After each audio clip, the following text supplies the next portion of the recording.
Se você já se sentiu invisível dentro da sua própria casa, se você já se perguntou como as pessoas que você mais ama podem se tornar estranhos que vivem sob o mesmo teto, então você entenderá o que estou prestes a contar. Meu nome é Gabriela, tenho 63 anos, e até 6 meses atrás, eu achava que sabia qual era o sentido da minha vida. Eu achava que entendia meu lugar neste mundo, meu papel como mãe, meu valor como ser humano. Eu estava errada sobre tudo. Se você gosta de histórias emocionantes que tocam o coração, por favor, se inscreva no nosso canal. Estamos tentando bater a meta de 1000 inscritos, e isso ajuda muito o nosso trabalho. E comente de qual cidade você está assistindo. Adoraria saber onde nossas histórias estão chegando. Era meu aniversário, 15 de outubro. Eu estava ansiosa por este dia há semanas, não porque esperasse grandes festas ou presentes caros, mas porque era o único dia do ano em que me permitia sentir especial. O único dia em que eu esperava que minha família se lembrasse de que eu existia, de que eu importava, de que a mulher que havia dado tudo por eles merecia pelo menos um momento de reconhecimento. Acordei cedo naquela manhã, como sempre, e fui para a cozinha. A casa ainda estava em silêncio, envolta naquela calma pacífica da madrugada, quando o mundo ainda não despertou para as lutas diárias. Fiquei ali por um momento, olhando pela janela para o pequeno jardim que eu havia cuidado por 30 anos, observando a luz da manhã tocar as roseiras que plantei quando Lucas era apenas um bebê. Aquelas rosas haviam crescido junto com meu filho. Eu as reguei durante as secas, as protegi da geada. As podei com cuidado a cada estação. Elas floresceram ano após ano, fiéis e bonitas, dando o seu melhor sem pedir nada em troca. Olhando para elas naquela manhã, me perguntei se Lucas se lembrava de que eu as havia plantado para ele, de que cada flor era uma pequena oração pela sua felicidade. Decidi fazer um bolo. Não porque alguém tivesse pedido, não porque houvesse planos para uma comemoração, mas porque fazer aquele bolo parecia um ato de esperança. Um bolo de chocolate, o favorito dele desde os 5 anos de idade. Lembrei-me de como os olhos dele brilhavam quando me via misturando a massa, de como ele ficava em um banquinho ao meu lado, querendo ajudar, sujando o nariz de farinha e os dedos de chocolate. Passei 3 horas naquele bolo. 3 horas misturando, assando, decorando. Usei o chocolate bom, aquele que geralmente guardo para ocasiões especiais. Fiz a cobertura do zero, do jeito que minha mãe me ensinou quando eu era jovem, e ainda acreditava que o amor podia ser medido em colheradas de açúcar e paciência. Enquanto trabalhava, imaginei Lucas entrando na cozinha, vendo o bolo, talvez até sorrindo, talvez dizendo obrigada mãe ou feliz aniversário, ou até mesmo apenas reconhecendo que eu tinha feito algo legal. Não era pedir muito, era um simples reconhecimento de que a mãe dele existia, que tinha sentimentos, que merecia a cortesia humana básica no dia do aniversário dela. O bolo ficou lindo, perfeito até. A cobertura de chocolate estava lisa e rica, decorada com pequenas flores de açúcar que eu tinha aprendido a fazer anos atrás, quando ainda frequentava aulas de culinária com minha amiga Maria. Maria se mudou há 5 anos, e nunca mais encontrei outra amiga como ela. Às vezes me pergunto se Lucas me trataria melhor se eu tivesse mais pessoas na minha vida, se ele se lembraria de que não sou apenas a mãe dele, mas uma pessoa com sentimentos e sonhos, e um coração que pode ser partido. Coloquei o bolo na nossa mesa de jantar, a mesa onde costumávamos fazer os almoços de domingo em família, onde Lucas fazia o dever de casa enquanto eu o ajudava com problemas de matemática e palavras de português. A mesa onde eu e o pai dele, Marcelo, discutíamos nossos planos, nossas esperanças, nossas preocupações sobre criar um bom filho em um mundo complicado. Essa mesa tem estado quase sempre em silêncio nos últimos 2 anos. Lucas raramente come conosco. Ele leva as refeições para o quarto, diz que está ocupado com o trabalho, com os amigos, com a vida. Marcelo também se distanciou, cansado, diz ele, da tensão que enche nossa casa como uma névoa pesada que nunca se dissipa. Esperei a manhã toda para que alguém notasse o bolo, para que perguntassem sobre o cheiro doce vindo da cozinha, para que se perguntassem por que eu estava cantarolando enquanto cozinhava. Mas a casa permaneceu envolta em sua indiferença habitual, como se meu pequeno ato de amor fosse invisível, indigno de atenção. Lucas desceu por volta do meio-dia, o cabelo despenteado de sono, os olhos já fixos na tela do celular. Ele passou pela sala de jantar sem sequer olhar para o bolo. Passou por mim parada na porta, ainda com farinha no avental e esperança no coração. Foi direto para a geladeira. Pegou um refrigerante e se virou para sair. Lucas, eu disse suavemente, minha voz mal ultrapassando um sussurro. É meu aniversário. Ele parou, mas não se virou. Por um momento pensei que ele pudesse ter esquecido, que pediria desculpas, talvez até olhasse para o bolo que eu tinha feito com tanto carinho. Mas, quando ele finalmente se virou para me encarar, sua expressão era fria, irritada, como se eu tivesse interrompido algo importante. E daí? Ele disse. Apenas uma palavra, mas me atingiu como um tapa. E daí? Como se meu aniversário fosse um inconveniente. Como se o dia em que nasci neste mundo para eventualmente me tornar mãe dele fosse insignificante. Apontei para a sala de jantar com a mão trêmula. Eu fiz um bolo, eu disse, minha voz falhando um pouco. O seu favorito. De chocolate, com aquela cobertura que você adorava quando era pequeno. Ele olhou para o bolo então. Realmente olhou. E por um momento, eu vi algo piscar em seus olhos. Não carinho, nem gratidão, mas algo mais sombrio. Algo que fez meu estômago embrulhar com um medo repentino. Sem dizer uma palavra, ele foi até a mesa. Eu o segui, meu coração palpitando, ainda na esperança de que talvez ele dissesse algo gentil, que talvez este momento pudesse se tornar uma memória que ambos valorizaríamos. Em vez disso, ele pegou o bolo com as duas mãos e o atirou no chão. O som que ele fez ao atingir os azulejos ficará comigo para sempre. Um som úmido e esmagador, como algo precioso sendo destruído sem possibilidade de reparo. Chocolate e cobertura espirraram pelos azulejos brancos que eu havia esfregado naquela manhã, flores de açúcar espalhadas como sonhos quebrados. Mas não foi o som do bolo atingindo o chão que partiu meu coração. Foi o que ele disse em seguida, a voz calma e fria, como se estivesse comentando sobre o tempo. Come no chão. Essas 3 palavras mudaram algo dentro de mim para sempre. Não apenas a crueldade delas, mas a maneira casual como as proferiu, como se eu não fosse nada mais do que um cachorro irritante que precisava ser colocado em seu lugar. Fiquei ali, olhando para a bagunça no chão da minha cozinha, para o bolo que fiz com amor e esperança, agora reduzido a lixo. E percebi que era assim que meu filho me via. Não como a mulher que o carregou por 9 meses, que o embalou em inúmeras noites sem dormir, que sacrificou os próprios sonhos para garantir que ele tivesse tudo de que precisava. Para ele, eu era alguém que merecia comer bolo no chão como um animal. Eu não chorei. Eu não gritei. Eu nem sequer falei. Apenas fiquei ali, olhando para a destruição da minha pequena esperança de aniversário. E senti algo dentro de mim mudar para sempre. Naquela noite, enquanto eu limpava a cobertura de chocolate entre os azulejos da cozinha, tomei uma decisão. Eu ainda não sabia qual era essa decisão, mas sabia que a mulher que havia aceito tal tratamento, que havia ficado em silêncio enquanto o filho destruía sua dignidade, não era a mulher que eu queria ser mais.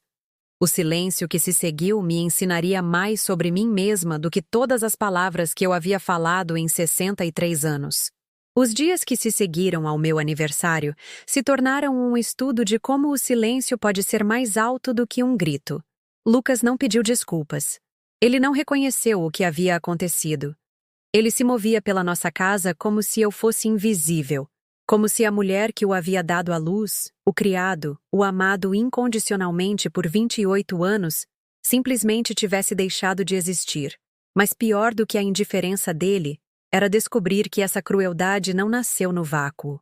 Tinha raízes profundas que eu tinha sido cega ou esperançosa demais para enxergar. Meu marido Marcelo começou a chegar mais tarde do trabalho. Não dramaticamente tarde, não de uma forma que provocasse perguntas ou confrontos, mas tarde o suficiente para que o jantar esfriasse na mesa. Tarde o suficiente para que eu me pegasse jantando sozinha na maioria das noites, olhando para as cadeiras vazias onde minha família costumava se sentar.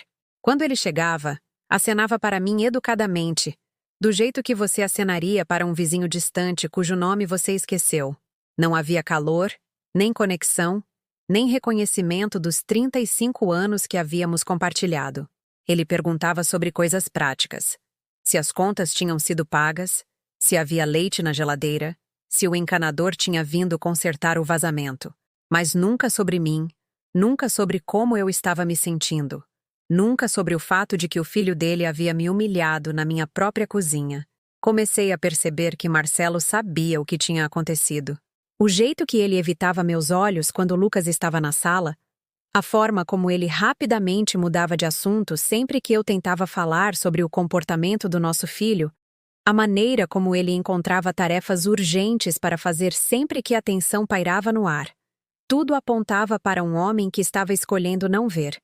Escolhendo não defender sua esposa porque era mais fácil do que confrontar seu filho. A percepção me atingiu como um golpe físico.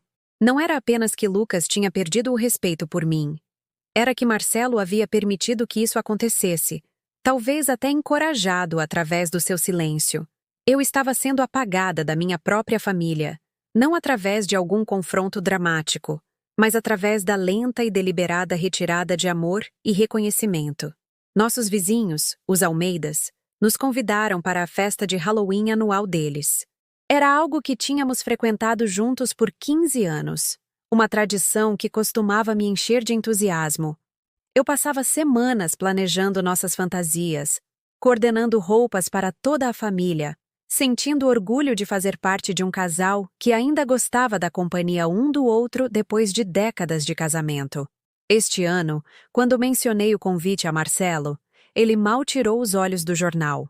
Vá você, ele disse, como se eu ter sugerido ir sozinha fosse uma opção razoável. Estou cansado ultimamente, e Lucas não vai querer vir de qualquer forma. A casualidade da sua dispensa doeu mais do que a raiva. A raiva teria sugerido que minha presença importava o suficiente para brigar. Essa indiferença sugeria que, se eu estivesse lá ou não fazia diferença para ninguém. Tentei falar com Lucas sobre isso, esperando que talvez longe do pai, em um momento de calma, eu pudesse alcançar algo humano nele. Eu o encontrei na garagem, trabalhando na sua moto, as mãos cobertas de graxa, a atenção completamente absorvida pela tarefa mecânica à sua frente. Lucas, eu disse gentilmente, os Almeidas farão a festa no próximo fim de semana. Lembra como costumávamos ir em família? Você adorava me ajudar a decidir as fantasias. Ele não parou de trabalhar. Nem sequer olhou para cima. Por um momento, me perguntei se ele tinha me ouvido. Então, sem tirar os olhos do motor, ele falou. Eu não sou mais criança, mãe. Não preciso que você planeje minha vida social. As palavras não eram particularmente cruéis em sua superfície, mas o tom era de desprezo, definitivo, projetado para encerrar a conversa antes que pudesse começar. Fiquei ali por mais alguns momentos, observando-o trabalhar, esperando que ele pudesse se abrandar, que pudesse se lembrar de que a mulher parada atrás dele era a mesma pessoa que o ensinara a andar de bicicleta, que havia ficado acordada com ele em inúmeras noites sem dormir quando estava doente, que havia torcido em todos os jogos de futebol e celebrado cada pequena conquista. Mas ele continuou trabalhando como se eu não estivesse ali, e, eventualmente, eu saí. Naquele fim de semana, fui à festa dos Almeidas sozinha. Entrando na casa deles, quente e decorada, vendo casais rindo juntos, famílias desfrutando da companhia um do outro, senti-me mais isolada do que jamais me senti na vida. Quando as pessoas perguntavam onde estavam Marcelo e Lucas, eu inventava desculpas. Compromissos de trabalho, obrigações prévias, uma emergência familiar. As mentiras vinham facilmente, mas cada uma parecia mais uma pequena morte. Eu estava protegendo pessoas que não me protegeriam, inventando desculpas para membros da família que não se incomodavam em me mostrar a cortesia básica. Isabel Almeida, que era minha amiga há 20 anos, me puxou para um canto durante a festa. Gabriela, ela disse gentilmente, os olhos cheios de preocupação. Você está bem? Você parece diferente ultimamente, mas quieta. Eu queria contar tudo a ela. Sobre o bolo, sobre a crescente frieza na minha casa, sobre o modo como meu marido e meu filho haviam formado algum tipo de aliança silenciosa que me excluía completamente. Mas as palavras não vinham. Como você explica que sua família está lenta e sistematicamente te apagando das vidas deles? Como você admite que as pessoas que deveriam te amar mais decidiram que você não vale o tempo ou a atenção delas? Eu estou bem, eu menti, forçando um sorriso que parecia que ia rachar meu rosto. Só cansada. Você sabe como é. Mas Isabel me conhecia há muito tempo para ser completamente enganada. Ela apertou minha mão e disse: "Se você precisar conversar, conversar de verdade, eu estou aqui. Às vezes as famílias passam por momentos difíceis, mas geralmente resolvem." Eu balancei a cabeça e agradeci. Mas eu sabia que aquilo não era um momento difícil. Isso era algo mais profundo, mais permanente. Era minha família decidindo que eu não era mais essencial para a felicidade ou para as vidas deles. A confirmação real veio 2 semanas depois, durante o que deveria ter sido um jantar de família rotineiro. Eu tinha cozinhado a refeição favorita de Marcelo, carne de panela com legumes, a mesma receita que a mãe dele me ensinou quando éramos recém-casados. Eu tinha posto a mesa com cuidado, usei a louça boa, acendi velas, esperando que talvez um jantar agradável pudesse nos unir, pudesse nos lembrar de que éramos para ser uma família. Lucas veio para a mesa, mas passou a refeição inteira digitando no celular. Quando pedi para ele guardar, ele me olhou com surpresa genuína, como se eu tivesse feito um pedido irracional. "Eu sou adulto", ele disse, a voz monótona e desdenhosa. "Não preciso de permissão para usar meu celular." Marcelo não disse nada. Não me apoiou, não corrigiu o filho, nem sequer reconheceu que uma conversa estava acontecendo. Ele comeu metodicamente, os olhos fixos no prato, como se a tensão na sala fosse algo que ele não conseguia sentir ou optava por não notar. Tentei puxar conversa, perguntando sobre o trabalho de Lucas, mencionando algo que li no jornal, comentando sobre o tempo. Cada tentativa foi recebida com respostas monossilábicas ou silêncio total. Era como tentar jantar com dois estranhos que achavam minha presença levemente irritante. Finalmente, eu não aguentei mais. "Alguém quer me dizer o que eu fiz de errado?" Perguntei, minha voz tremendo um pouco. "Porque eu sinto que estou sendo punida por alguma coisa e não sei o que é." Lucas olhou para cima do celular pela primeira vez durante a refeição. E quando falou, sua voz era fria e objetiva. "Nem tudo é sobre você, mãe. Talvez a gente só esteja cansado de fingir que nos importamos com sua necessidade constante de atenção." As palavras me atingiram como um tapa físico. Necessidade constante de atenção. Como se querer ter uma conversa com minha família durante o jantar fosse algum tipo de falha de caráter. Como se esperar cortesia básica das pessoas que amei e apoiei por décadas fosse irracional. Marcelo continuou comendo como se nada tivesse acontecido. E naquele momento, entendi que aquilo não era acidental. Não era uma fase ou um mal-entendido. Era deliberado. Meu marido e meu filho tinham decidido que eu era um fardo, carente, indigna do tempo e da energia deles. Naquela noite, deitada na cama ao lado de Marcelo, ouvindo a respiração constante dele, senti-me mais sozinha do que jamais me senti na vida. O homem dormindo ao meu lado havia se tornado um estranho, alguém que podia ver sua esposa sendo humilhada e não sentir nada. O filho que criei com tanto amor e esperança havia se transformado em alguém capaz de uma crueldade que me tirava o fôlego. Olhei para o teto e me perguntei há quanto tempo isso vinha se construindo. Quantos pequenos desprezos eu ignorei? Quantos sinais eu perdi? Quantas vezes eu inventei desculpas para um comportamento que deveria ter sido inaceitável? E pela primeira vez, comecei a me perguntar se havia algo que eu pudesse fazer a respeito. Se havia uma maneira de recuperar minha dignidade, meu lugar nesta família, meu direito de ser tratada como um ser humano digno de amor e respeito. O pensamento era pequeno e frágil, como uma semente que poderia não sobreviver ao inverno, mas estava lá, crescendo no escuro, alimentado pela raiva e regado por lágrimas que eu finalmente me permitia derramar. As semanas seguintes me ensinaram que a esperança pode ser mais dolorosa do que o desespero, porque o desespero, pelo menos, É honesto sobre o que é. A esperança te engana, fazendo você acreditar que talvez, só talvez, se você se esforçar o suficiente, se você amar profundamente o suficiente, se você se sacrificar só mais um pouquinho, você pode consertar o que está quebrado. Eu me tornei uma mulher obcecada por pequenos gestos, convencida de que a ação certa, o momento perfeito, a abordagem ideal, poderia rachar o muro de indiferença que havia crescido em torno da minha família. Comecei a acordar ainda mais cedo, preparando cafés da manhã elaborados que ninguém havia pedido, panquecas em forma de coração, suco de laranja fresco espremido à mão, café feito exatamente do jeito que Marcelo gostava, com apenas um toque de canela. Lucas pegava uma barrinha de proteína ao sair, sem sequer olhar para a mesa que eu tinha posto com a nossa louça de casamento.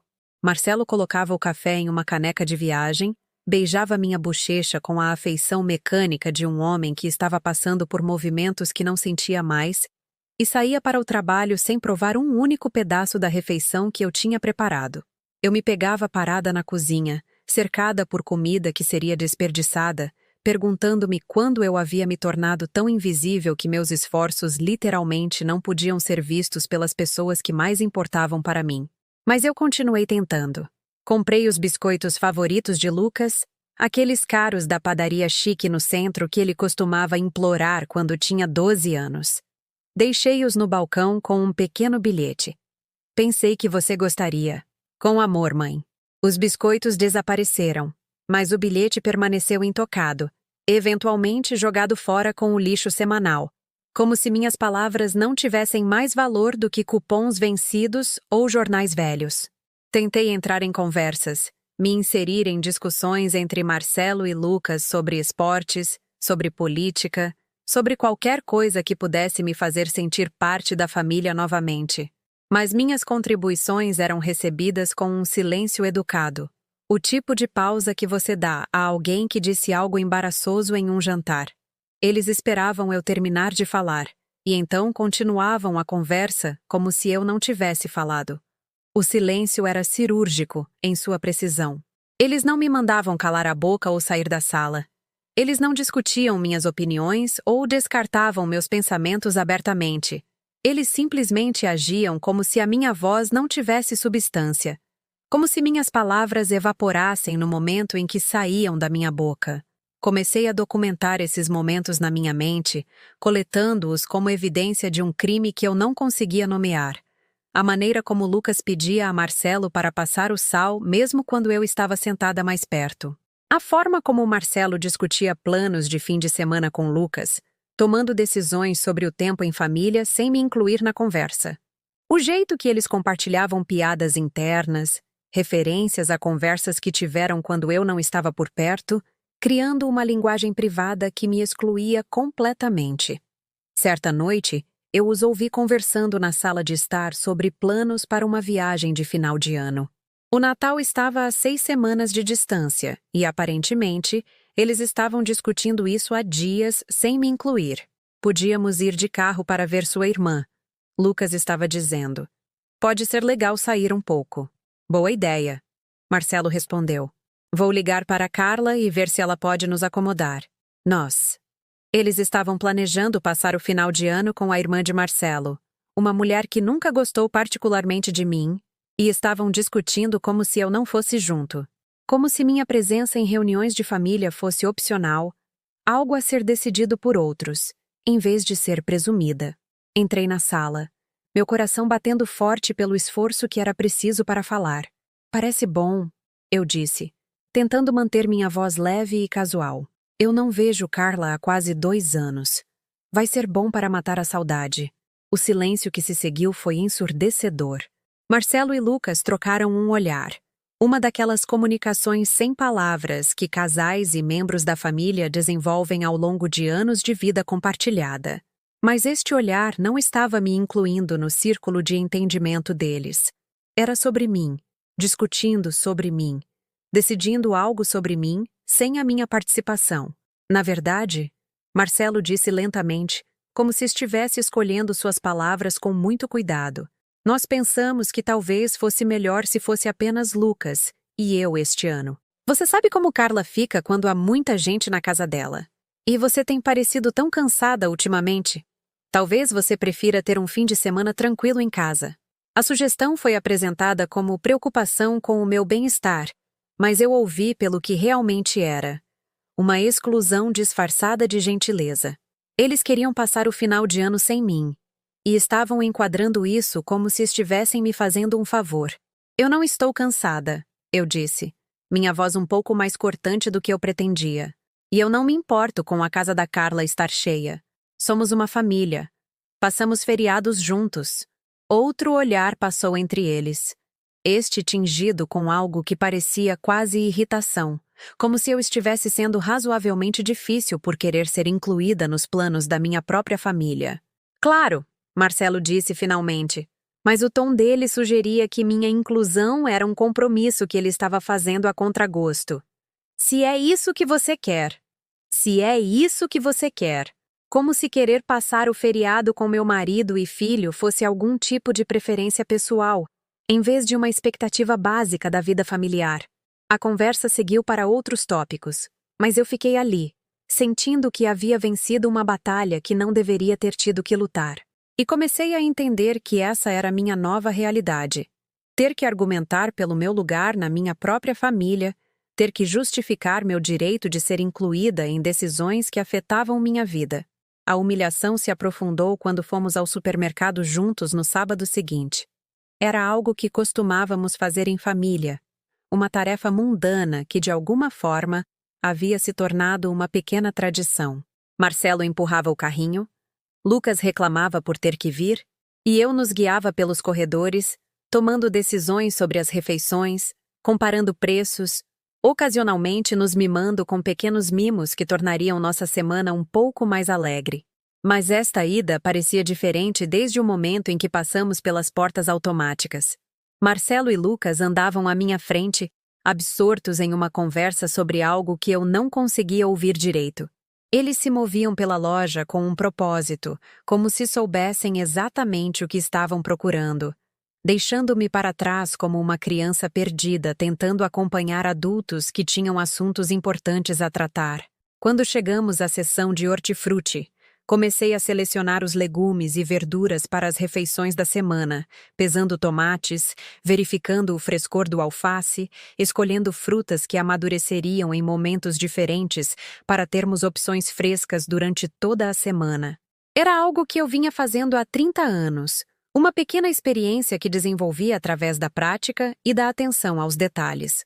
Lucas se aproximou e começou a colocar vegetais diferentes no carrinho, substituindo minhas escolhas pelas dele. Quando tentei explicar que os tomates que ele estava escolhendo não estavam maduros o suficiente, que estariam melhores em alguns dias, ele me olhou com impaciência mal disfarçada. "Estão ótimos, mãe", ele disse, como se eu estivesse sendo desnecessariamente exigente com algo que não importava. "Você sempre complica demais as coisas. Você sempre complica demais as coisas." A crueldade casual do comentário me tirou o fôlego. Eu estava alimentando essa família há 3 décadas, planejando refeições, gerenciando nosso orçamento doméstico, garantindo que sempre tivéssemos boa comida na mesa. E agora meu conhecimento, minha experiência, minha cuidadosa atenção à qualidade estava sendo descartada como complicação. Marcelo não disse nada. Ficou ali, examinando laranjas, fingindo não ouvir a conversa que acontecia a 1 metro dele. O silêncio dele parecia concordância, como aprovação do desrespeito do filho. Continuamos pela loja, e eu me peguei duvidando de cada escolha que fazia. Precisávamos desta marca de macarrão? Ou a mais barata seria melhor? Eu estava complicando demais a diferença entre ovos caipiras e orgânicos? Quando hesitei por muito tempo em uma decisão, Lucas passava por mim e pegava algo rapidamente, eficientemente, como se minha consideração cuidadosa estivesse atrasando atividades mais importantes. Quando chegamos ao caixa, eu me sentia uma estranha na minha própria vida. A caixa, uma jovem com olhos amigáveis, sorriu para nós e perguntou como estava o nosso dia. "Ótimo", Marcelo respondeu por todos nós. "Apenas fazendo nossas compras da semana." Nossas compras da semana. Mas eu não me senti parte do nossas durante toda a viagem. Eu me senti como uma pessoa extra, alguém cuja presença era tolerada, mas não valorizada, cujas opiniões eram notadas, mas não respeitadas. Enquanto carregávamos as compras no carro, fiz uma última tentativa de me conectar com meu filho. Lucas, eu disse, tentando chamar a atenção dele enquanto ele organizava as sacolas no porta-malas. Você gostaria que eu fizesse aquele prato de frango que você adorava? Aquele com limão e ervas? Eu poderia pegar os ingredientes que precisamos. Ele não olhou para cima da organização dos mantimentos. Não parou em seu arranjo eficiente de nossas compras. Tanto faz, ele disse, a voz monótona e desinteressada. Eu provavelmente vou comer fora de qualquer jeito. Tanto faz. Eu provavelmente vou comer fora de qualquer jeito. Como se a oferta de cozinhar a refeição favorita dele fosse apenas barulho, como se a memória dele criança pedindo mais e mais daquele mesmo prato não significasse nada. Naquela noite, fiz o prato de frango de qualquer forma. Preparei-o exatamente como costumava fazer quando ele era mais jovem, com cuidado extra e atenção aos detalhes que eu sabia que ele tinha apreciado. Arrumei a mesa para 3, acendi velas, abri uma garrafa de vinho que Marcelo e eu estávamos guardando para uma ocasião especial. Lucas não voltou para o jantar. Mandou uma mensagem por volta das 7 dizendo que estava jantando com amigos. Como se esta fosse uma informação que eu precisava saber, em vez de um pedido de desculpas por perder uma refeição que havia sido preparada especificamente para ele.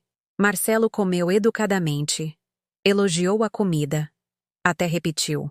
Mas o elogio dele parecia vazio, automático. O tipo de resposta que você dá quando está tentando evitar conflitos, em vez de expressar apreciação genuína. Eu estava sentada naquela mesa lindamente posta, comendo comida que preparei com amor e esperança, e percebi que estava jantando sozinha, embora não estivesse sozinha. As duas pessoas mais importantes da minha vida estavam sentadas na mesma sala que eu, mas eu poderia muito bem ter estado invisível pela conexão que eu sentia com eles. Naquela noite, enquanto eu limpava a louça e guardava a comida que provavelmente não seria comida, eu finalmente admiti para mim mesma o que estava tentando negar por meses. Minha família não apenas me dava como certa.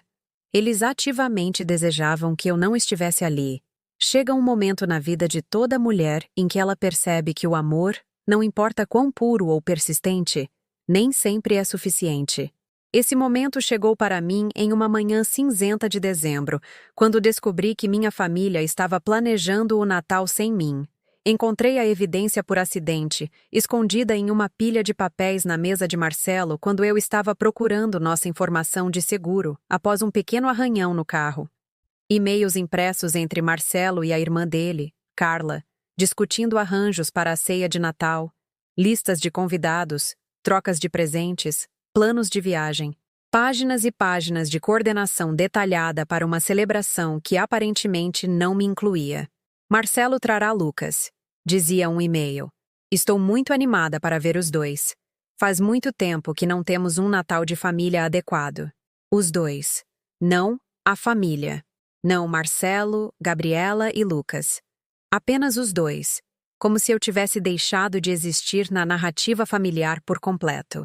Sentei no escritório de Marcelo, lendo esses e-mails com as mãos que não paravam de tremer, entendendo finalmente que minha exclusão não era acidental ou temporária. Era planejada, deliberada, coordenada. Eles estavam discutindo o Natal há semanas, fazendo arranjos, construindo a expectativa de um feriado que aconteceria sem mim. A pior parte não era apenas ser deixada de fora. Era a percepção de que ninguém tinha lutado contra essa decisão. Não havia e-mails expressando arrependimento por me deixar para trás, nem discussões sobre como me incluir, nem reconhecimento de que uma esposa e mãe poderia esperar passar o Natal com sua família. Minha ausência foi simplesmente aceita como natural, até preferível. Quando Marcelo chegou em casa naquela noite, eu estava esperando por ele com os e-mails espalhados pela mesa da cozinha, como evidência em um julgamento. Precisamos conversar, eu disse, minha voz mais firme do que eu me sentia. Ele olhou para os papéis e algo brilhou em seu rosto. Não culpa exatamente. mas a irritação de alguém cujos planos privados foram descobertos antes que ele estivesse pronto para revelá-los. Gabriela, ele disse, sentando-se pesadamente na cadeira à minha frente. Eu ia falar com você sobre o Natal. Quando? Perguntei. Na véspera de Natal? Ou você estava planejando apenas desaparecer uma manhã e me deixar para descobrir sozinha? Ele esfregou as têmporas como se essa conversa estivesse lhe dando dor de cabeça. É complicado. A casa da Carla não é muito grande. E com todos os filhos e netos dela vindo, o espaço é realmente limitado. O espaço é limitado. Eu repeti lentamente. Para sua esposa de 35 anos. Mas há espaço para todos os outros. Isso não é justo, ele disse, mas não conseguia olhar nos meus olhos. Você sabe que Carla nunca se sentiu confortável com grandes grupos. Ela fica sobrecarregada quando há muita gente. Muita gente. Eu era muita gente. A mulher que havia recebido a ceia de Natal na nossa casa por 25 anos, que havia cozinhado para toda a família estendida de Marcelo, que havia recebido os filhos de Carla na nossa casa todo o verão por 2 semanas, era agora muita gente para uma celebração de Natal. Então, qual era o plano? Perguntei, minha voz ficando mais cortante apesar dos meus esforços para manter a calma. Você e Lucas iriam para a casa da Carla e eu ficaria aqui sozinha no Natal? Nós pensamos que talvez você gostasse de ter um tempo de paz, Marcelo disse. E as palavras eram tão absurdas, tão desconectadas de qualquer compreensão de quem eu era ou do que eu poderia querer, que eu quase ri. Tempo de paz, eu disse. No Natal, sozinha. Você tem parecido tão estressada ultimamente, tão sobrecarregada com tudo. Pensamos que talvez um Natal tranquilo, sem toda a correria de cozinhar, limpar e hospedar, pudesse ser bom para você. Foi magistral, na verdade, a maneira como ele estava reformulando meu abandono como consideração pelo meu bem-estar. Eles não estavam me excluindo. Eles estavam me dando um presente. Eles não estavam me rejeitando. Eles estavam me oferecendo descanso. Eles não estavam escolhendo celebrar o feriado familiar mais importante do ano sem mim. Eles estavam me proporcionando a solidão pacífica de que eu aparentemente precisava. Eu não quero tempo de paz, eu disse, minha voz falhando um pouco. Eu quero passar o Natal com minha família. Eu quero estar onde meu marido e filho estão. Eu quero ser incluída nos planos e nos preparativos e na celebração. Eu quero importar o suficiente para ser considerada quando decisões sobre a vida da nossa família são tomadas. Marcelo ficou em silêncio por um longo momento, e eu podia vê-lo pesando suas opções, decidindo quanta verdade ele estava disposto a revelar. Carla especificamente pediu que fôssemos apenas Lucas e eu este ano, ele disse finalmente. Ela disse que achava que seria mais fácil, mais relaxado, se fosse um grupo menor. Carla especificamente pediu. Minha cunhada, que nunca gostou de mim, que sempre me tratou como uma adição infeliz à vida do irmão, havia especificamente pedido que eu fosse excluída do Natal. E Marcelo havia concordado.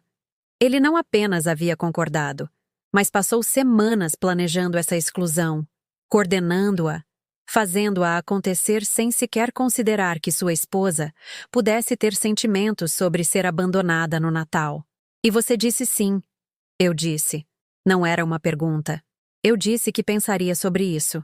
Então você planejou a coisa toda. Passagens, presentes, agenda. Você planejou o Natal sem mim. Ele não podia negar porque a evidência estava ali, entre nós, impressa em preto e branco, impossível de explicar ou minimizar. Naquela noite, deitada na cama ouvindo a respiração de Marcelo, senti algo morrer dentro de mim. Não de uma vez, não dramaticamente, mas lentamente, como uma flor fechando suas pétalas à medida que o inverno se aproxima. Foi a morte da mulher que acreditava que ser uma boa esposa e mãe seria suficiente, que amor, lealdade e sacrifício seriam eventualmente reconhecidos e valorizados. Eu havia dado a essa família tudo o que tinha.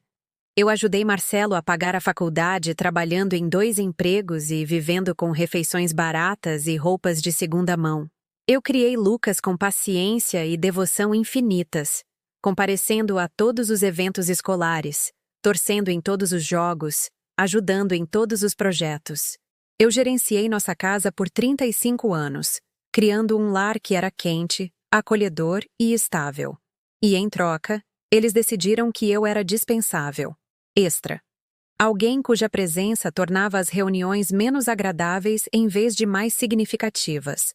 Na manhã seguinte, fiz algo que nunca havia feito em todos os meus anos de casamento. Fiquei na cama. Não porque estivesse doente, não porque tivesse planos de dormir até tarde, mas porque eu não conseguia encontrar um motivo para me levantar.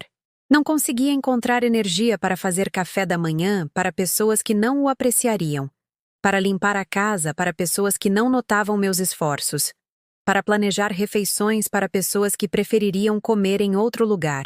Marcelo se arrumou para o trabalho ao meu redor, movendo-se pelo nosso quarto com a eficiência de alguém que estava acostumado a funcionar independentemente.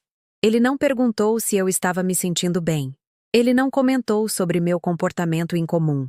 Ele simplesmente se adaptou à minha ausência tão facilmente quanto aparentemente havia se adaptado à ideia de passar o Natal sem mim. Quando Lucas desceu procurando café e não encontrou nenhum feito, ele não subiu para ver como eu estava. Apenas saiu para o trabalho sem a dose habitual de cafeína, provavelmente parando em uma cafeteria a caminho do escritório onde trabalhava em algum negócio que eu nunca entendi totalmente porque ele tinha parado de falar comigo sobre a vida dele anos atrás.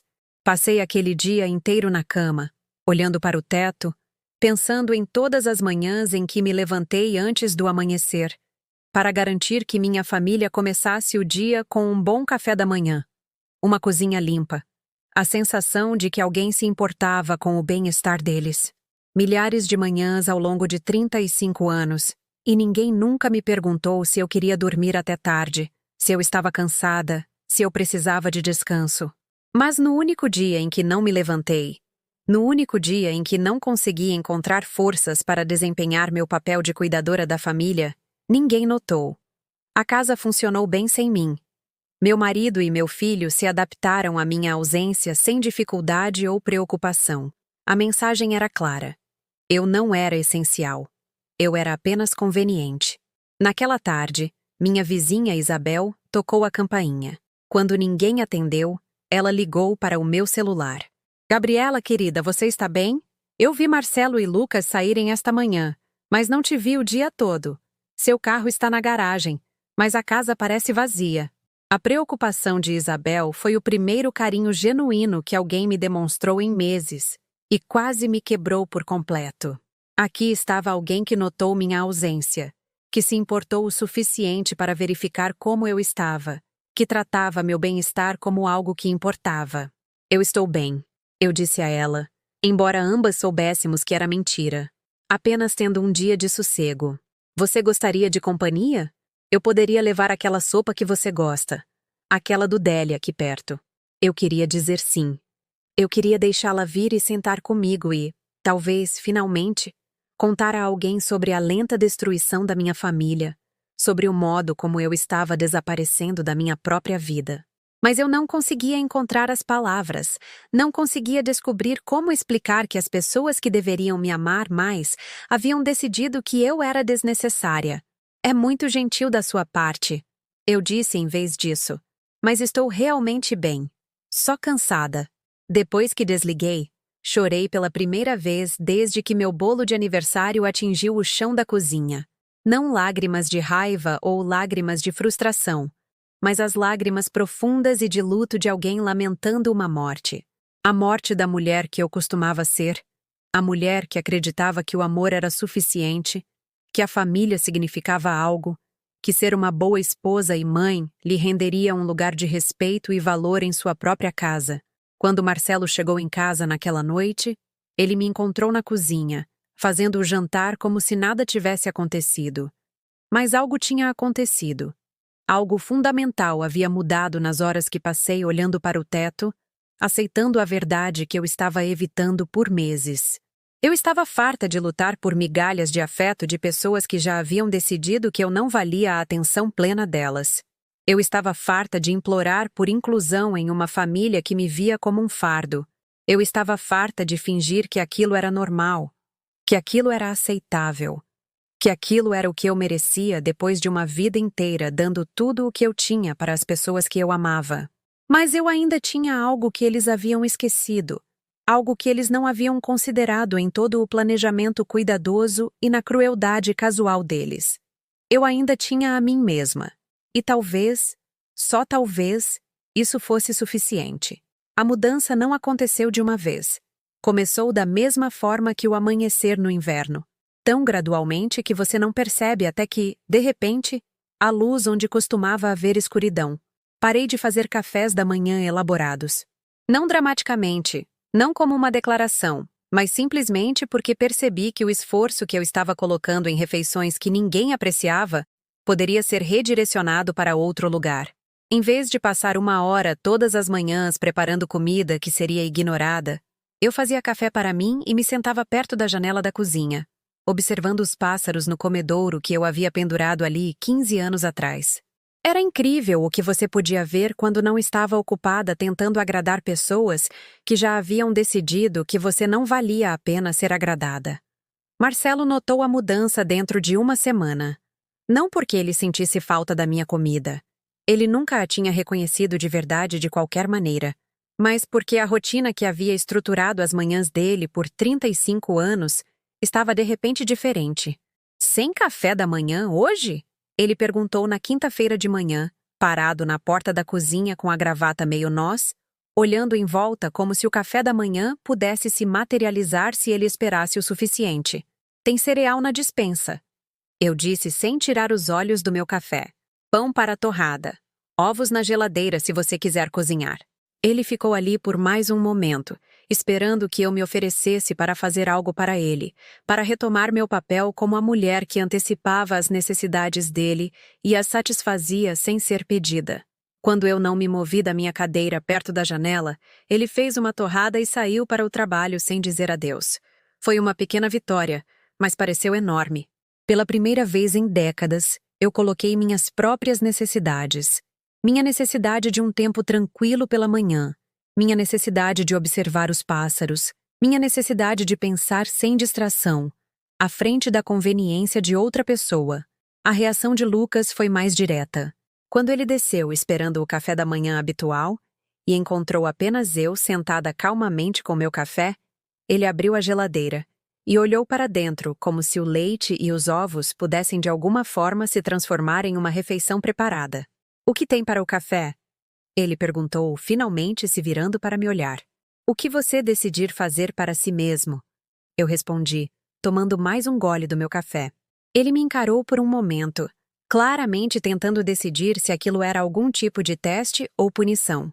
Quando eu não ofereci nenhuma explicação, nenhum pedido de desculpas, nenhuma sugestão de como ele poderia resolver seu problema de café da manhã, ele pegou uma barrinha de proteína e saiu de casa com mais força do que o necessário, deixando a porta bater atrás dele. Sentei na minha cozinha, ouvindo o silêncio que se seguiu à partida dele, e senti algo que eu não experimentava há anos: paz.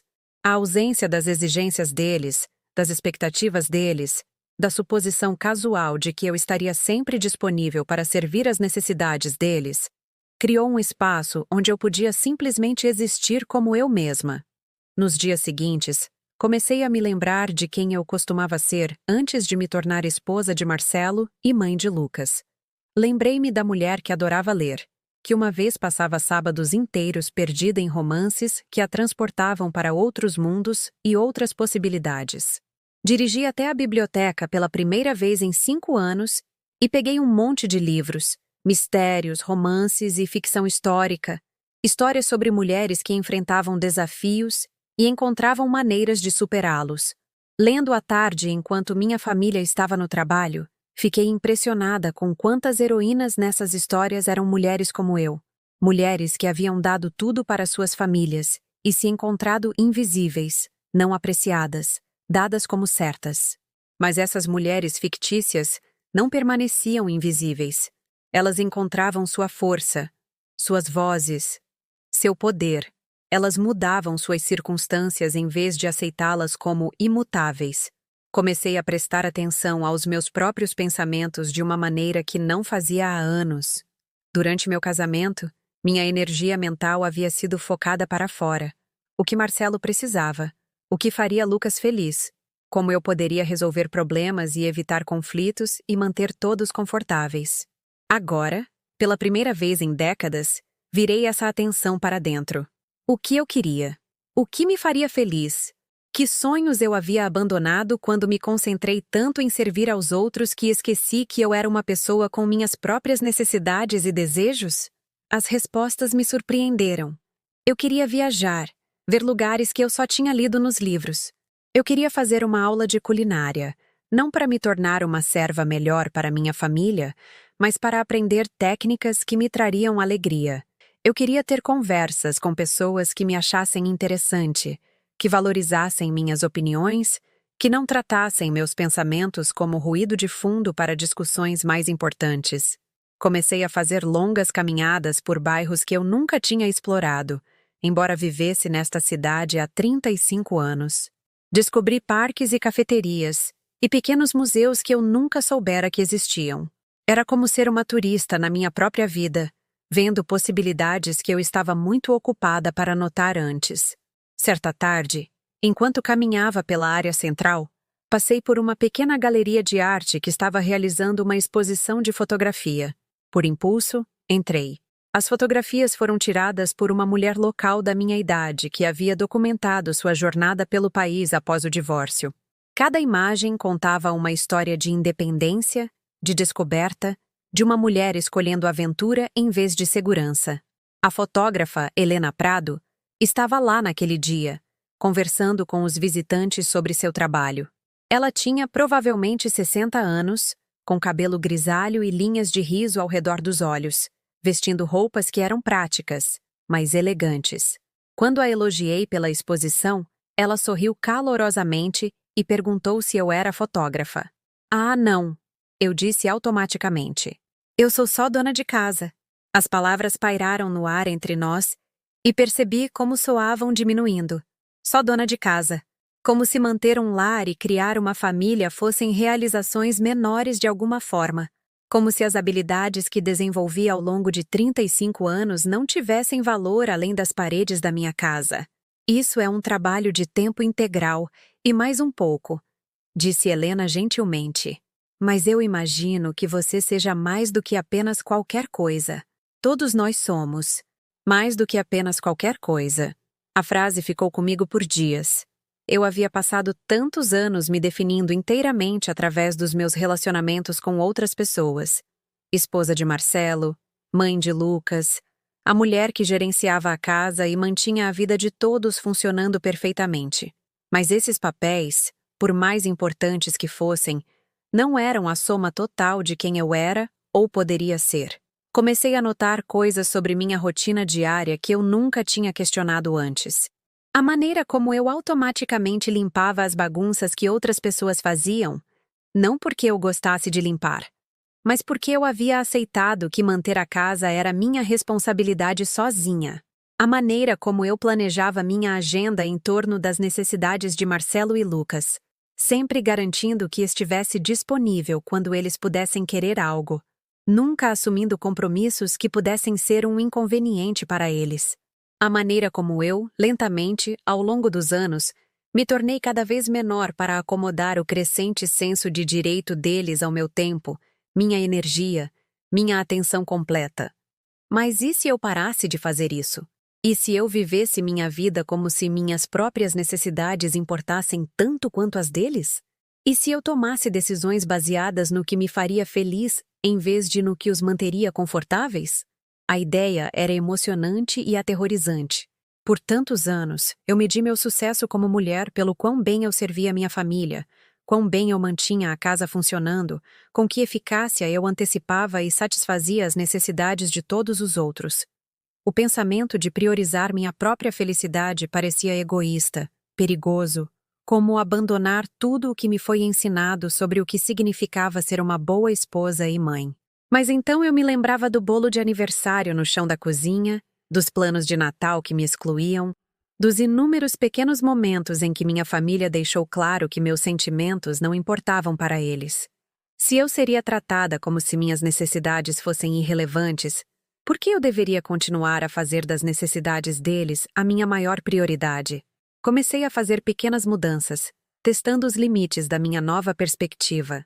Quando Marcelo me pediu para buscar a roupa dele na lavanderia, eu disse que estava ocupada naquele dia e sugeri que ele passasse lá no caminho de volta do trabalho. Quando Lucas deixou a louça na pia, eu a deixei lá, em vez de lavá-la automaticamente. Quando eles faziam planos sem me consultar, eu fazia meus próprios planos sem consultá-los. Estes não eram atos de rebelião, exatamente. Eram atos de autorrespeito. Pequenas afirmações de que meu tempo e energia tinham valor, de que eu merecia a mesma consideração que eles esperavam de mim. As reações foram imediatas e reveladoras. Marcelo ficou confuso e levemente irritado com minha falha em antecipar as necessidades dele. Lucas ficou abertamente incomodado por ter que assumir a responsabilidade por tarefas que ele presumiu que eu sempre faria. Nenhum dos dois perguntou se algo estava errado ou se eu precisava de ajuda ou se havia algo que pudessem fazer para tornar minha vida mais fácil. Eles simplesmente esperavam que eu voltasse ao meu papel anterior como a serva não remunerada deles. Mas eu estava começando a entender algo que nenhum dos dois tinha percebido ainda. A mulher que havia aceitado esse papel sem questionar estava desaparecendo, sendo substituída por alguém que conhecia seu próprio valor e não tinha medo de insistir para que os outros o reconhecessem também. Eu não estava mais com raiva. A raiva havia sido substituída por algo muito mais poderoso. Clareza. Eu podia ver minha situação pelo que realmente era. Podia entender as escolhas que havia feito e as escolhas que ainda podia fazer. Eu podia imaginar um futuro que não girava inteiramente em torno do conforto e da conveniência de outras pessoas. Pela primeira vez em anos, comecei a ansiar por cada dia, não por causa do que eu podia fazer pelos outros, mas por causa do que eu poderia descobrir sobre mim mesma. A mulher em que eu estava me tornando ainda era um mistério para mim, mas era definitivamente alguém que valia a pena conhecer. A transformação não era visível a olho nu, mas estava acontecendo de maneiras que nem eu podia entender totalmente ainda. Comecei a me mover pelos meus dias com um tipo diferente de propósito, como alguém que estava se preparando para algo importante sem saber exatamente o que esse algo seria. Comecei a manter um diário, algo que eu não fazia desde a adolescência. No início, eu apenas escrevia sobre minhas observações diárias, a maneira como a luz da manhã caía sobre a mesa da minha cozinha, as conversas que eu ouvia no supermercado, os livros que eu estava lendo. Mas gradualmente, minha escrita se tornou mais pessoal, mais honesta. Eu me peguei documentando anos de pequenas mágoas que nunca havia me permitido reconhecer, padrões de desrespeito que normalizei, momentos em que eu deveria ter falado, mas escolhi o silêncio. Escrever essas experiências as tornava reais de uma forma que nunca tinham sido antes. Quando memórias dolorosas viviam apenas na minha mente, eu podia minimizá-las, inventar desculpas para elas, convencer-me de que não eram tão ruins quanto pareciam, mas vê-las no papel, na minha própria caligrafia, tornava a negação impossível.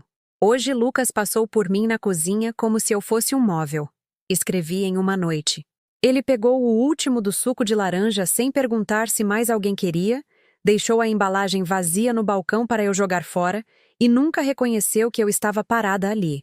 Quando foi que me tornei tão invisível que meu próprio filho não me vê como uma pessoa digna de cortesia básica? O ato de escrever me forçou a ser honesta sobre coisas que eu estava escondendo de mim mesma. Há quanto tempo Marcelo não olhava de verdade para mim quando falava, em vez de falar comigo enquanto estava focado no celular ou na televisão? Quantas vezes Lucas fez planos que afetavam toda a família sem me consultar? Com que frequência eu fui tratada como empregada na minha própria casa? Mas o diário não era apenas um registro de queixas. Também estava se tornando um lugar onde eu podia imaginar possibilidades diferentes. Eu escrevi sobre a mulher que eu queria me tornar, a vida que eu queria viver, as mudanças que eu queria fazer. Alguns dias, eu até escrevia cartas para minha família que eu nunca enviaria. Cartas que diziam tudo o que eu estava com muito medo ou muita educação para dizer em voz alta. Querido Lucas. Um trecho começava: Você parece pensar que ser adulto significa que não precisa tratar sua mãe com respeito. Mas, ser adulto, na verdade, significa assumir a responsabilidade pelo seu comportamento e reconhecer que outras pessoas têm sentimentos que importam tanto quanto os seus.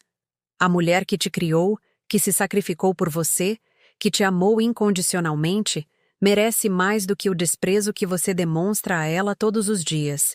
Escrever aquelas palavras parecia tirar um peso que eu não tinha percebido que estava carregando. Mesmo que eu nunca as dissesse em voz alta, reconhecer a verdade do que eu sentia era uma forma de libertação em si. Também comecei a organizar as coisas pela casa de uma forma que nunca tinha feito antes.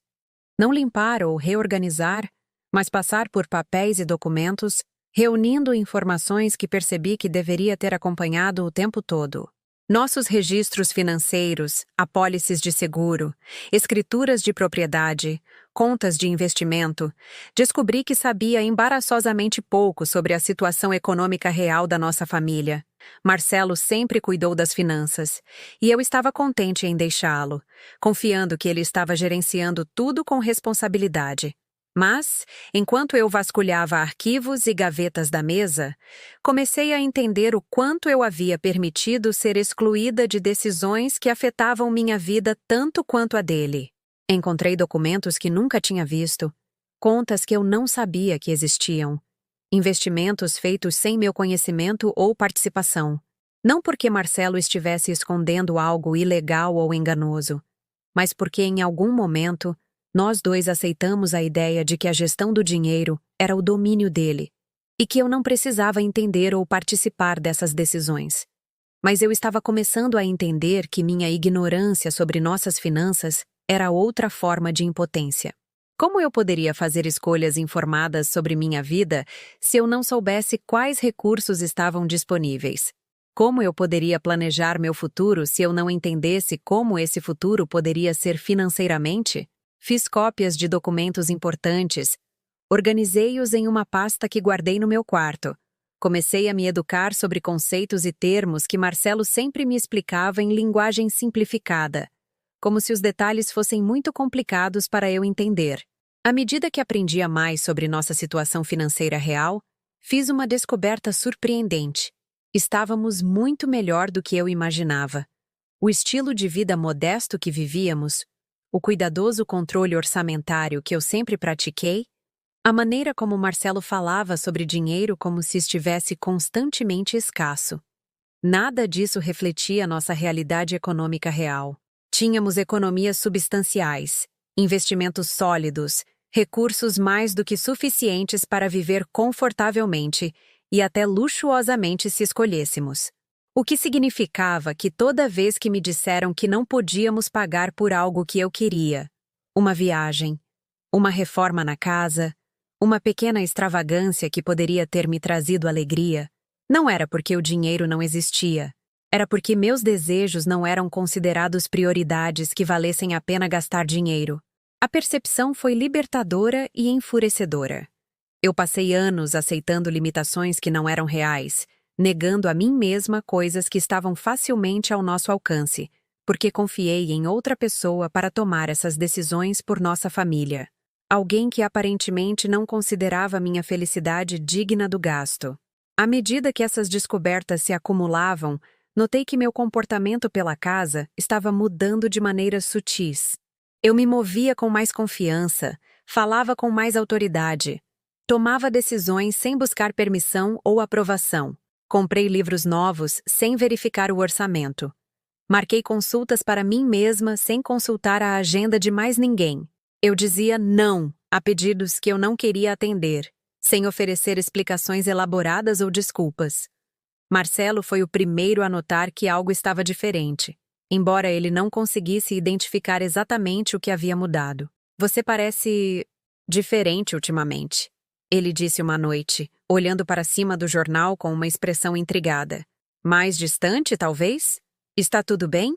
Foi a primeira vez em meses que ele perguntou sobre meu bem-estar, e me peguei considerando a pergunta seriamente antes de responder.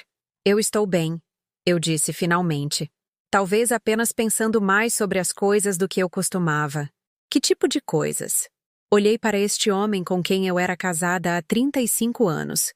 Esta pessoa que conhecia minhas rotinas diárias e minhas comidas favoritas e o jeito que eu gostava do meu café, mas que parecia não ter ideia do que eu realmente pensava, me importava ou precisava da vida. Coisas importantes, eu disse. Coisas que eu deveria ter pensado o tempo todo. Ele esperou que eu elaborasse. Mas quando eu não o fiz, ele voltou para o jornal com uma leve carranca, como se minha recusa em me explicar fosse levemente irritante, mas não valesse a pena ser investigada. A reação de Lucas foi mais direta e menos educada. Quando parei de limpar automaticamente as bagunças dele, parei de lembrá-lo sobre compromissos e prazos, parei de gerenciar os detalhes da vida dele que ele era perfeitamente capaz de gerenciar por si mesmo, ele ficou abertamente irritado. Qual é o seu problema ultimamente? Ele perguntou em um sábado de manhã, quando não conseguia encontrar roupas limpas, porque não tinha colocado a roupa suja no cesto e eu não tinha recolhido do chão do quarto dele. Eu não tenho um problema, eu disse calmamente. Suas roupas estão onde você as deixou. Se você precisa delas limpas, a máquina de lavar está no mesmo lugar de sempre. Ah, você sempre lava a roupa, ele disse, como se isso fosse algum tipo de lei natural, em vez de uma escolha que eu estava fazendo há 28 anos. Eu lavo a minha roupa, corrigi. Você é bem-vindo para lavar a sua quando quiser. Ele me encarou como se eu tivesse começado a falar uma língua estrangeira. A ideia de que a mãe dele pudesse não lidar automaticamente com todas as tarefas domésticas que tornavam a vida dele mais fácil parecia genuinamente chocante para ele. Tudo bem, ele disse finalmente, a voz carregada de frustração. Mas eu não sei por que você está agindo de forma tão estranha com tudo ultimamente. Estranha. Defender-me, esperar respeito básico, recusar ser dada como certa. Essas coisas eram estranhas para um filho que havia se acostumado a uma mãe que existia unicamente para servir à conveniência dele. Mas eu não estava mais interessada em tornar a vida dele mais fácil às custas da minha própria dignidade. Se ele quisesse roupas limpas, ele poderia lavá-las. Se ele quisesse refeições preparadas, ele poderia cozinhá-las. Se ele quisesse sua vida gerenciada, ele poderia gerenciá-la por si mesmo. A mudança no meu comportamento estava criando tensão na casa, um tipo de corrente elétrica subterrânea que todos podiam sentir, mas ninguém queria abordar diretamente. Marcelo e Lucas começaram a ter mais conversas em outros cômodos, as vozes baixas e urgentes, como se estivessem discutindo um problema que precisava ser resolvido. Eu sabia que estavam falando de mim, tentando descobrir o que havia mudado e como trazer a velha eu de volta. O pensamento deveria ter me incomodado, mas em vez disso, me encheu de uma estranha sensação de satisfação. Pela primeira vez em anos, eu era interessante o suficiente para merecer a atenção deles, imprevisível o suficiente para causar-lhes preocupação. Eles estavam começando a perceber que a mulher que havia sido o sistema de apoio confiável deles, sua fonte constante de conforto e serviço, não era mais tão dependente quanto haviam presumido. Eles podiam sentir que algo fundamental havia mudado, mas não conseguiam entender o que era ou como reverter. Eu me peguei observando-os me observar, estudando as reações deles ao meu novo comportamento, com o interesse desapegado de um cientista observando um experimento. Quanto tempo levaria para eles perceberem que a esposa e mãe deles não estava mais disposta a aceitar o desrespeito como normal? Como eles responderiam quando entendessem que as regras da nossa dinâmica familiar haviam mudado permanentemente? Eu estava farta de ser invisível, farta de ser dada como certa, farta de aceitar um tratamento que eu nunca toleraria de estranhos. Mas eu ainda não estava pronta para revelar meu jogo. Eu ainda estava reunindo forças, ainda me preparando para qualquer confronto que estivesse por vir, ainda aprendendo a confiar na voz dentro de mim que estava dizendo que era hora de exigir o melhor. A mulher em que eu estava me tornando era paciente, estratégica, determinada. Ela sabia que a mudança real exigia mais do que apenas parar com velhos comportamentos. Exigia uma transformação completa de como ela se via e de como permitia que os outros a vissem. E essa transformação estava apenas começando. O momento para o qual eu estava inconscientemente me preparando chegou em uma noite fria de fevereiro, durante o que deveria ter sido um simples jantar em família. Eu passei a tarde cozinhando. Não porque alguém tivesse me pedido, não porque eu estivesse tentando agradar alguém, mas porque eu queria fazer algo especial para mim mesma. Uma receita que encontrei em um dos antigos livros de culinária da minha avó, frango com ervas e vinho, algo que eu nunca tinha tentado antes, mas que sempre quis experimentar. A cozinha se encheu de aromas maravilhosos enquanto eu trabalhava, e pela primeira vez em meses, senti alegria genuína no ato de cozinhar. Isso não era sobre servir aos outros, era sobre criar algo bonito pelo puro prazer da criação. Quando Marcelo e Lucas vieram para a mesa, eles comeram mecanicamente, sem comentários ou apreciação, do jeito que vinham comendo minha comida há anos. Mas naquela noite, a indiferença deles não me machucou. Apenas confirmou o que eu já havia aprendido: que meus esforços nunca foram sobre eles de qualquer forma. Eram sobre mim, sobre minha própria satisfação, criatividade e amor por fazer algo bom. A conversa no jantar foi escassa, como vinha sendo por meses. Marcelo mencionou algo sobre o trabalho. Lucas navegava pelo celular. Eu comi meu delicioso frango e pensei no livro que planejava ler depois do jantar. Na aula de fotografia em que me inscrevi sem contar a ninguém, nas maneiras pequenas, mas significativas, pelas quais minha vida estava se expandindo para além das paredes desta casa. Então Marcelo pigarreou do jeito que fazia quando tinha algo importante para anunciar. Carla ligou hoje, ele disse, olhando entre Lucas e eu. Ela queria confirmar nossos planos para a Páscoa. Ela está planejando uma grande reunião de família e quer ter certeza de que todos nós podemos estar lá. Todos. A palavra pairou no ar, e eu podia sentir os dois homens me observando, esperando para ver como eu reagiria. Era um teste, percebi. Depois do desastre do Natal, eles estavam sendo mais cuidadosos com suas exclusões, certificando-se de me incluir na conversa, mesmo que não tivessem intenção de me incluir nos planos reais. Parece bom, eu disse calmamente, continuando a comer meu jantar. Espero que vocês dois se divirtam muito. O silêncio que se seguiu foi elétrico.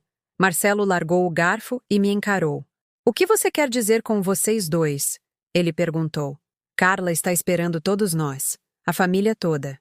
A ironia daquela declaração era tão profunda que eu quase sorri. Nós sempre passamos feriados com a família, exceto quando planejaram passar o Natal sem mim, exceto quando tomaram decisões sobre a vida da nossa família sem me consultar, exceto quando me trataram como uma obrigação inconveniente, em vez de uma parte essencial da unidade que eles afirmavam ser tão importante. Você está certo, eu disse. Nós sempre passamos feriados com a família. É por isso que passarei a Páscoa com pessoas que realmente me querem lá. O rosto de Marcelo ficou vermelho. Isso não é justo, Gabriela. Carla pediu desculpas pelo Natal. Ela disse que houve um mal-entendido sobre as limitações de espaço. Não houve mal-entendido, eu disse, minha voz permanecendo firme e calma. Carla pediu para você vir sem mim, e você concordou. Vocês dois passaram semanas planejando um feriado familiar que me excluiu deliberadamente. O único mal-entendido foi o meu, pensar que você realmente desejaria que sua esposa e mãe fizessem parte das suas celebrações. Lucas jogou o guardanapo na mesa. Lá vamos nós de novo. Tudo é sempre sobre você, não é? Coitada da mamãe, tão negligenciada, tão pouco apreciada.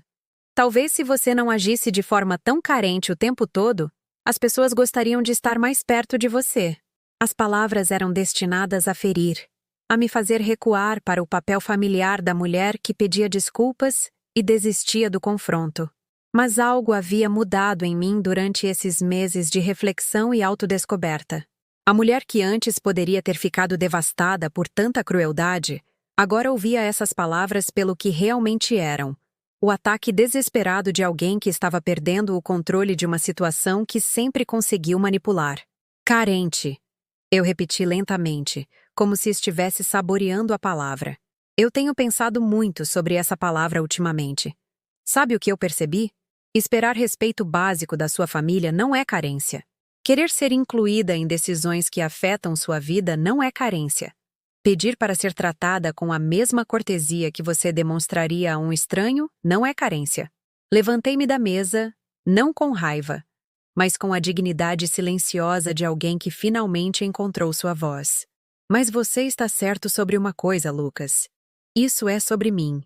Pela primeira vez em 35 anos de casamento e 28 anos de maternidade, estou colocando minhas próprias necessidades em primeiro lugar. E o que eu preciso é passar meu tempo com pessoas que valorizam minha presença em vez de tolerá-la. Marcelo estava me encarando como se eu tivesse crescido uma segunda cabeça. Gabriela, você está sendo ridícula. Nós somos sua família. Claro que te valorizamos. Sério? Perguntei. Quando foi a última vez que algum de vocês perguntou como foi o meu dia? Quando foi a última vez que me agradeceu por algo que fiz por esta casa? Quando foi a última vez que me incluiu em uma decisão? Ou consultou minha opinião sobre algo importante?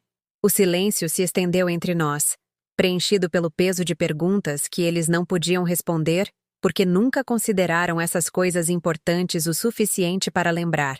Eu digo quando, continuei. Nenhuma dessas coisas aconteceu em anos. Não porque você esqueceu, mas porque você não acha que eu valho o esforço. Vocês dois decidiram que eu existo para servir às necessidades de vocês, para gerenciar o conforto de vocês, para estar disponível sempre que vocês quiserem algo, mas nunca para ter necessidades, desejos ou sentimentos próprios. Lucas se levantou abruptamente, a cadeira arrastando no chão. Isso é insano. Você está agindo como se estivéssemos abusando de você ou algo assim. Não somos perfeitos, mas não somos monstros. Você está certo, eu disse. Vocês não são monstros. Vocês são apenas pessoas que aprenderam a dar alguém como certo tão completamente que não conseguem imaginar que ela possa ter um ponto de ruptura. Caminhei até o balcão da cozinha, onde havia deixado algo que estava carregando comigo há dias, esperando o momento certo. Um envelope pardo, grosso com documentos e papéis que representavam meses de pesquisa e preparação silenciosa. Eu andei lendo, eu disse, voltando para a mesa com o envelope. Sobre mulheres que se encontram em situações como a minha. Mulheres que deram tudo às suas famílias e receberam indiferença em troca. Mulheres que decidiram que mereciam mais. Abri o envelope e tirei uma pilha de papéis.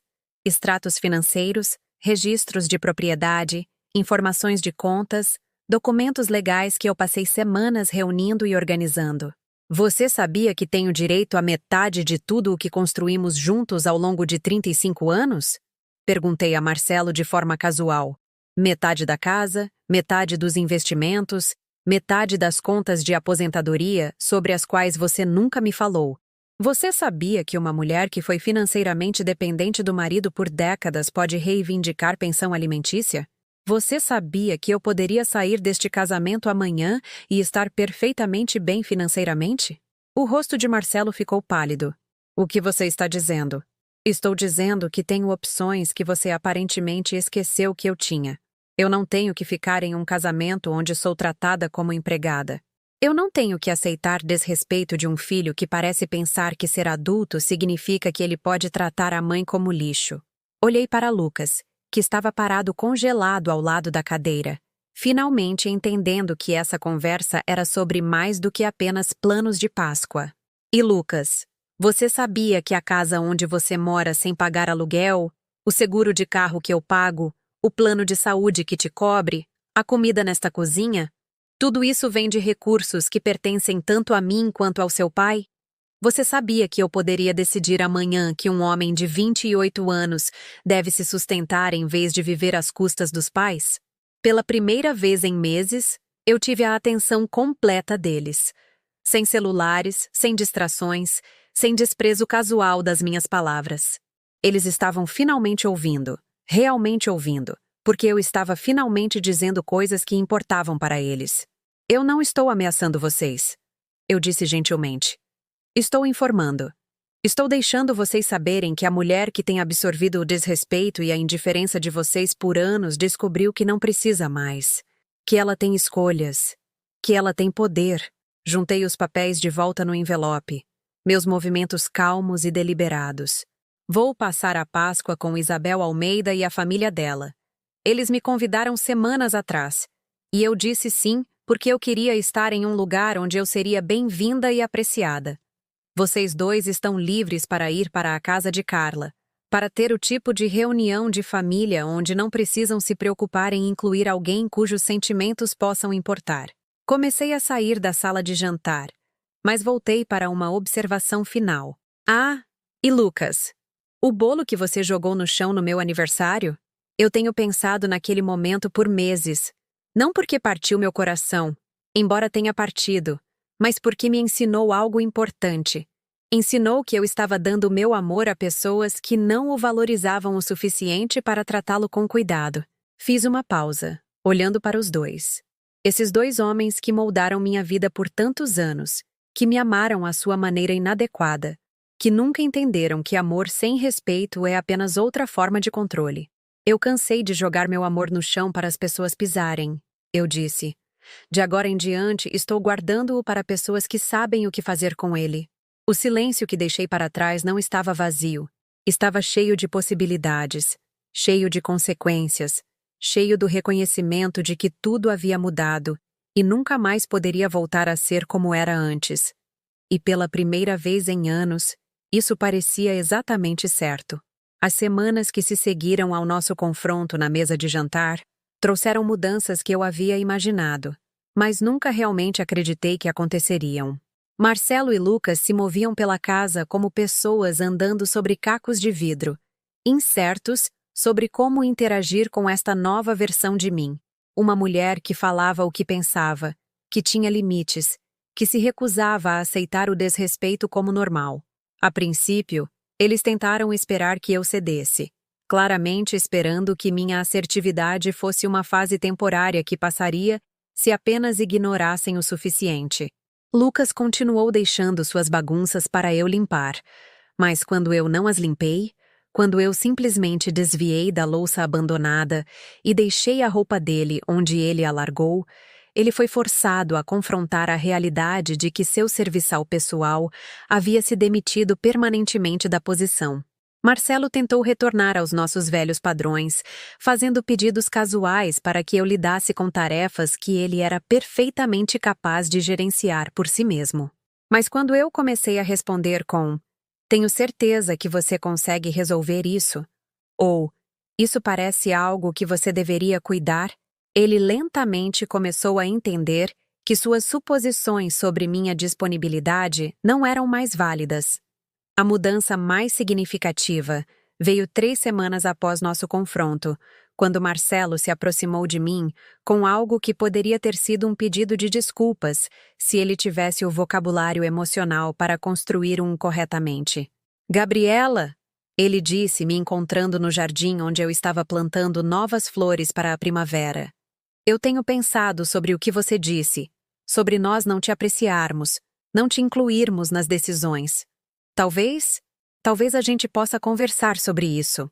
Olhei para cima da terra que eu estava mexendo, minhas mãos sujas com a terra onde eu estava criando algo bonito para meu próprio prazer.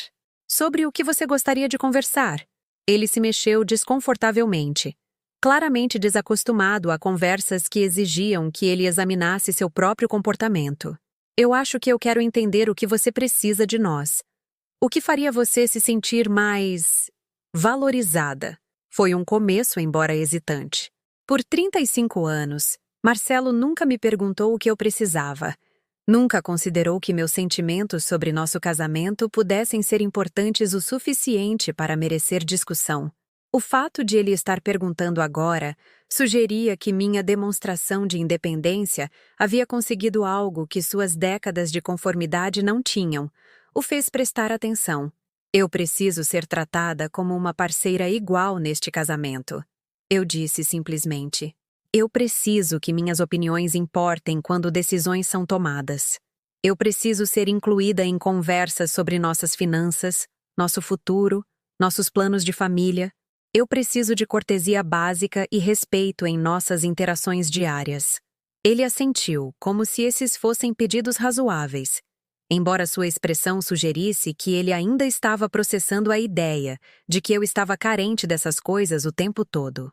"E eu preciso que você tenha uma conversa séria com seu filho sobre como ele trata a mãe dele", continuei. "Porque um homem que demonstra desprezo pela mulher que o criou Não é alguém que eu quero na minha casa, independentemente do relacionamento dele comigo.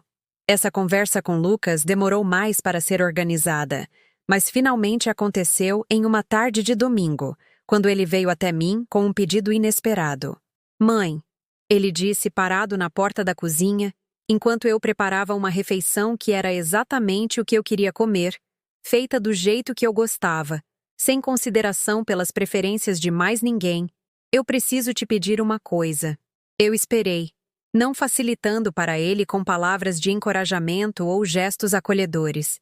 Se ele queria algo de mim, ele que descobrisse como pedir adequadamente. Eu estou com alguns problemas, ele disse finalmente. Problemas financeiros. Eu estava pensando se você e o pai poderiam me ajudar com um empréstimo. A ironia era requintada. O filho que me disse que nem tudo era sobre mim, que havia jogado meu bolo de aniversário no chão, que me tratou como um móvel inconveniente, estava agora pedindo minha ajuda com dinheiro que ele aparentemente entendia pertencer tanto a mim quanto ao pai dele. Que tipo de problemas? Perguntei, não porque estava planejando ajudar, mas porque estava curiosa sobre o que o havia levado a este momento de humildade. Dívida de cartão de crédito, principalmente. Eu tenho vivido acima das minhas possibilidades, e agora estou atrasado nos pagamentos. Está afetando meu score de crédito, e eu não consigo ser aprovado para um aluguel de apartamento. Eu esperava pegar emprestado o suficiente para pagar tudo e começar de novo. Viver acima das minhas possibilidades. O mesmo jovem que nunca pagou aluguel, nunca comprou mantimentos, nunca contribuiu para as despesas da casa, de alguma forma conseguiu acumular uma dívida enquanto vivia sem aluguel na casa dos pais. Quanta dívida? Perguntei. 70 mil reais. Considerei esse número, pensando em todas as vezes que me disseram que não podíamos pagar por coisas que eu queria porque o dinheiro estava apertado, porque precisávamos ter cuidado com as despesas, porque Marcelo tinha que ser responsável sobre nosso futuro financeiro. Isso é interessante, eu disse.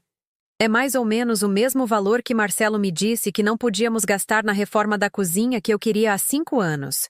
O mesmo valor que ele disse ser demais para a viagem pela Europa que sugeri para o nosso 30º aniversário. O mesmo valor que ele alegou que sobrecarregaria demais nosso orçamento quando eu queria voltar a estudar. O rosto de Lucas corou quando ele começou a entender para onde essa conversa estava indo. Então, deixe-me ter certeza de que entendi. Continuei. Você tem vivido em nossa casa de graça, comendo comida que eu comprei e preparei, usando serviços que ajudei a pagar, e de alguma forma ainda conseguiu acumular uma dívida igual ao que seu pai considera uma grande tensão financeira quando se trata de coisas que eu quero. Não é assim, Lucas protestou. Eu não planejei que isso acontecesse. As coisas simplesmente saíram do controle. As coisas saíram do controle. Eu repeti. Do mesmo jeito que as coisas saíram do controle quando você decidiu que era aceitável humilhar sua mãe no aniversário dela? Do mesmo jeito que as coisas saíram do controle quando você começou a me tratar como se eu fosse invisível na minha própria casa? Ele teve a decência de parecer envergonhado, finalmente, embora eu suspeitasse que sua vergonha tinha mais a ver com precisar da minha ajuda do que com arrependimento pelo seu comportamento. Eu sinto muito por aquilo, ele disse baixinho. Eu sei que eu não tenho sido... Eu não te tratei do jeito que eu deveria. Não, eu concordei. Você não tratou. Voltei para a minha cozinha, deixando o silêncio se estender entre nós, enquanto ele esperava que eu oferecesse o resgate financeiro que ele viera buscar. Então, você vai me ajudar? Ele perguntou finalmente. Olhei para o meu filho.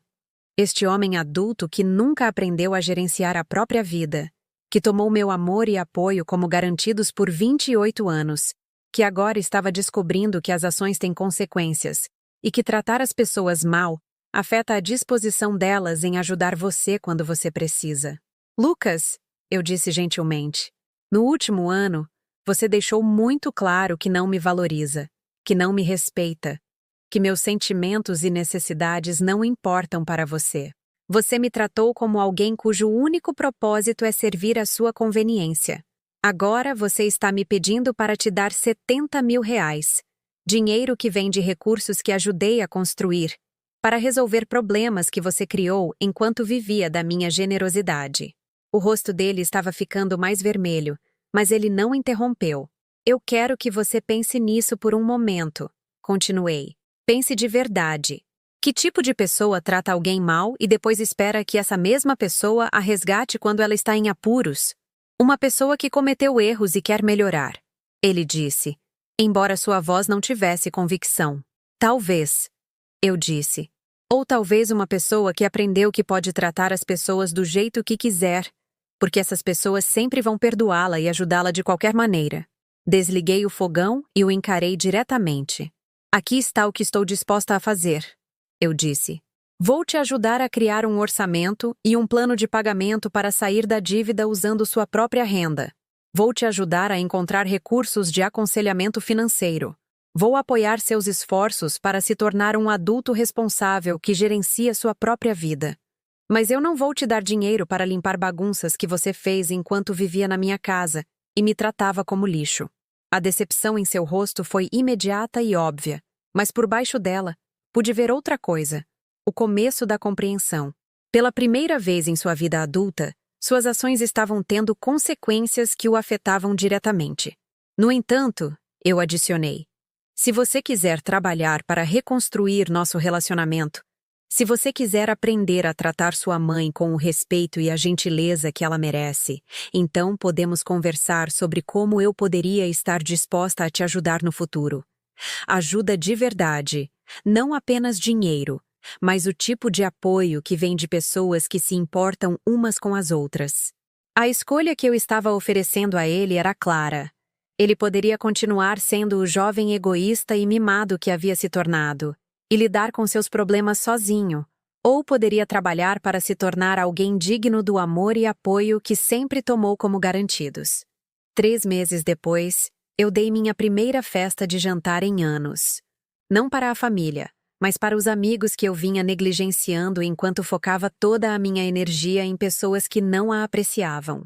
Isabel Almeida estava lá, junto com Helena Prado da exposição de fotografia, e 3 outras mulheres que conheci na minha aula de fotografia.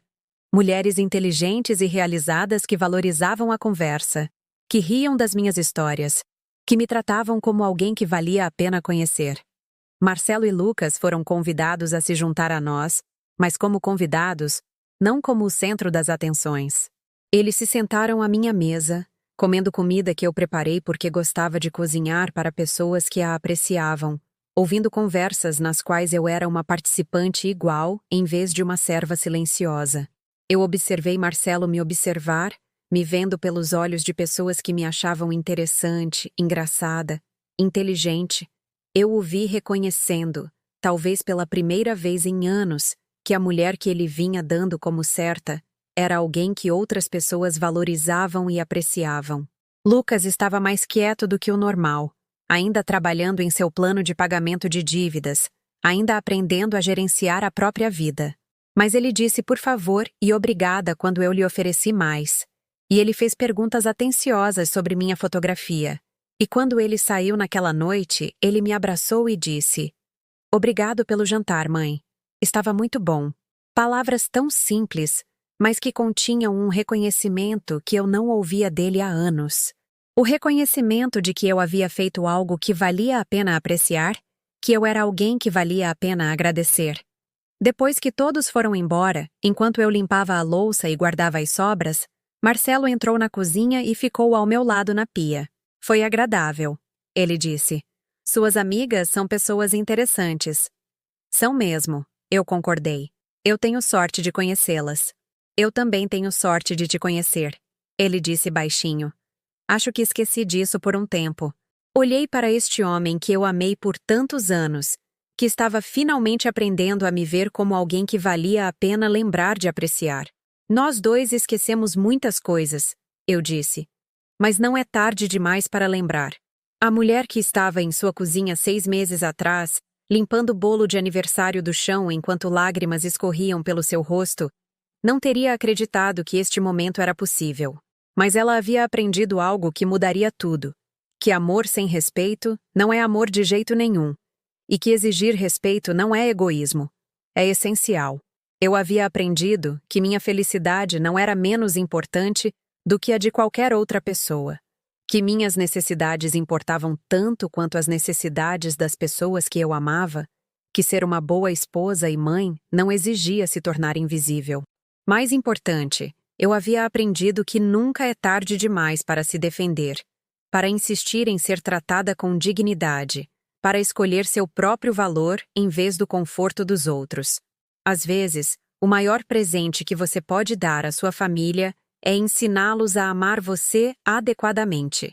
E às vezes, o maior presente que você pode dar a si mesma é finalmente aprender que você merece esse amor.